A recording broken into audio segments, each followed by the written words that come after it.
Bonjour à tous. Que la paix de Christ soit votre partage. Dans cette vidéo, nous dévoilons et prévenons les attitudes et comportements qui minent l'unité et l'efficacité des groupes de louanges.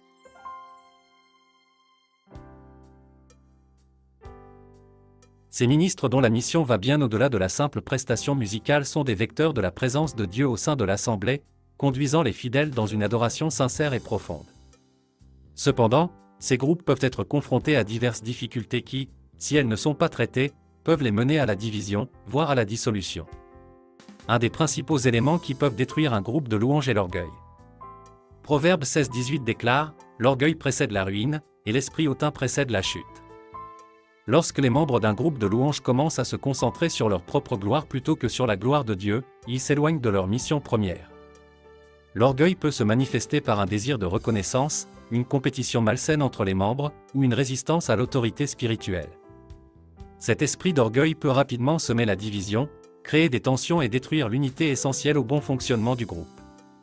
Philippiens 2:3-4 enseigne « Ne faites rien par esprit de rivalité ou par vaine gloire, mais que l'humilité vous fasse regarder les autres comme étant au-dessus de vous-même. » La jalousie est un autre facteur destructeur. Selon Jacques 3,16, là où il y a jalousie et rivalité, il y a du désordre et toutes sortes de mauvaises actions. La jalousie peut naître de la comparaison entre les talents, les rôles ou l'attention reçue par les uns et les autres. Au lieu de célébrer les dons des autres, certains peuvent ressentir de l'envie, ce qui conduit à des tensions et à un climat de méfiance. Cela peut non seulement perturber l'harmonie du groupe, mais aussi éteindre l'esprit d'adoration qui doit être au cœur de leur ministère.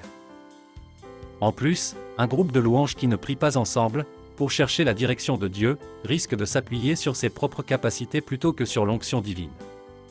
Cela conduit à l'épuisement, à la frustration, et à des conflits internes. La prière est la fondation de tout ministère efficace. Jésus lui-même passait du temps dans la prière, d'où il se préparait pour de grandes œuvres, Luc 6:12.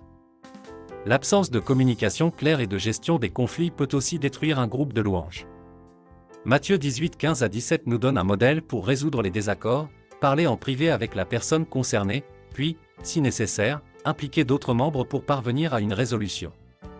Ignorer les conflits ou laisser les malentendus s'accumuler peut engendrer des divisions profondes. En définitive, les groupes de louanges ne sont pas à l'abri des attaques de l'ennemi et des faiblesses humaines. Et pour préserver leur unité et leur efficacité, il est essentiel de rester enraciné dans les principes bibliques. Si cette vidéo t'est utile, fais-le moi savoir en commentaire. À la prochaine et que Dieu te bénisse.